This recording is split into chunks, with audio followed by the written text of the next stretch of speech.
All right, so you got two major things in life, right? Attachment and detachment. And this is not anything new. This is not a new topic. This is something that's been talked about amongst many philosophers throughout the centuries, throughout the thousands of years on this planet Earth, right? Attachment and detachment. You must, in order to, live a fuller life or whatever, a free life, you must attach from or detach from everything, right? Okay, yeah, we get that shit. Okay, yeah, blah, blah, blah, blah, right? And I'm not going to sit here and go through the importance of detachment because, we all know it. Because we all know everything is temporary. Everything is temporary. You're attached to your dog, right? Your dog's going to die.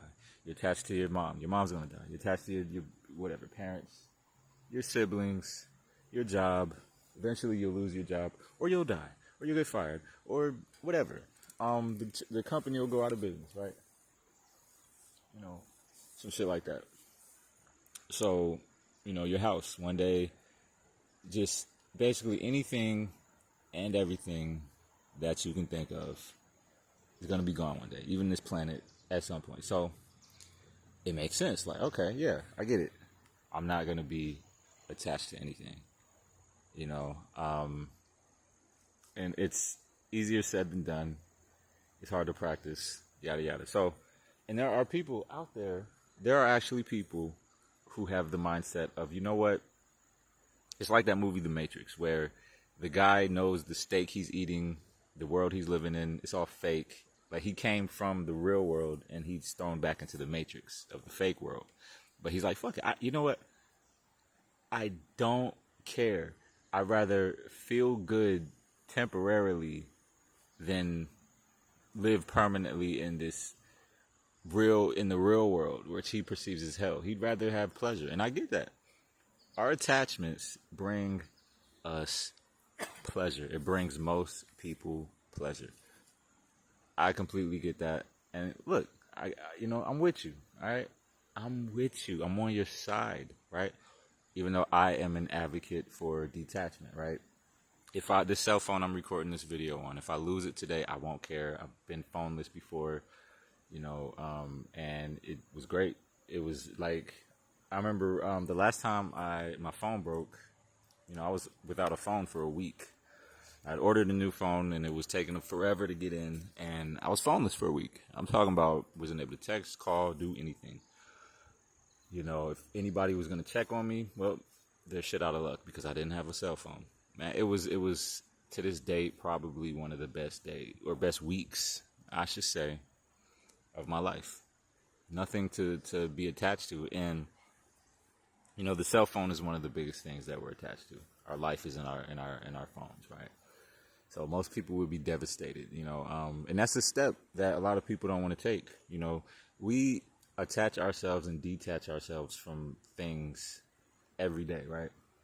Every single day. So it shouldn't be too hard, but it's one of the hardest things to do, to detach. But it's very important because, as you know, everything dies, everything goes away, nothing is permanent. So, but you gotta also think, if everybody was just like detaching from things, imagine if like Einstein detached from all his theories and he just went to be a monk or something like that, right? That would have been very bad, right? Or if an architect working on whatever building you're working in just like quit and detached from this because it was beneath them and yada yada. So that's why I don't really preach like a whole bunch of spiritual things like you must do this and that and live like this, because everybody lives their own way. Everybody on the planet can't just detach from what they're doing right now, right? Now, even though it's very important to detach from a lot of things, eventually you have to. Eventually you're going to have to stop eating, a bucket of ice cream every weekend if you really want to get things that you want. That's what detachment is for. Really, it's to, I guess, manifest things in your life. Make room for things that are better for you, because what do I talk about at certain times in these videos is getting to a new level, upgrading, elevating, ascending. You can't ascend Imagine you try to get to a new level, but you're still holding on to the baggage from your old level.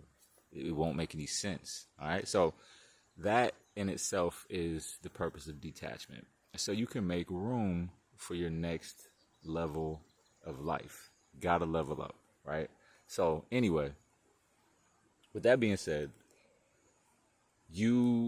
what you really want to do is get more aggressive and assertive about anything that you're going after, right?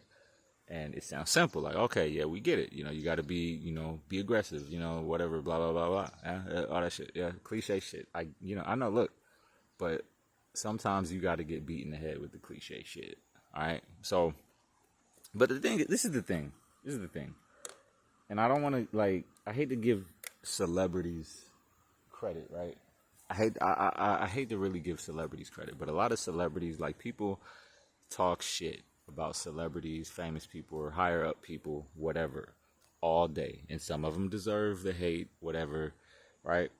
But the thing about it is a lot of let's just keep using celebrities here. Let's take a celebrity that you don't like or whatever, for whatever reason, right? If you met this person, the energy that they carry around with them that allowed them to get to the level that they're at, right? Not all of them, I'm not saying this is for everybody or it's going to happen, whatever. Usually the people like you see on the internet, right, in the comment section, talking down and shit and yada yada, right? Those are usually like low frequency type of people, because only really low frequency, kind of people hang out in YouTube comment sections. It's just, it is what it is. Not everybody, like I said, not everybody, but for the most part, it's a bunch of nameless, faceless people, anonymous NPC individuals, right? So what happens there is that if they were to meet the person that they're in the video talking shit about, they would be highly intimidated, even if they don't like this person, right? They'd be either confrontational, and usually confrontation comes from like intimidation a lot of times, right? So they'd be highly intimidated. If you met somebody like Michael Jackson, right, if he was still alive, right, Michael Jackson had a very intense energy about him. He wasn't soft, like, we see him in interviews, he's the soft-spoken guy and yada yada, right? But Michael Jackson was able to he walks in, if somebody like Michael Jackson walks into a room, he's changing the whole temperature, all right?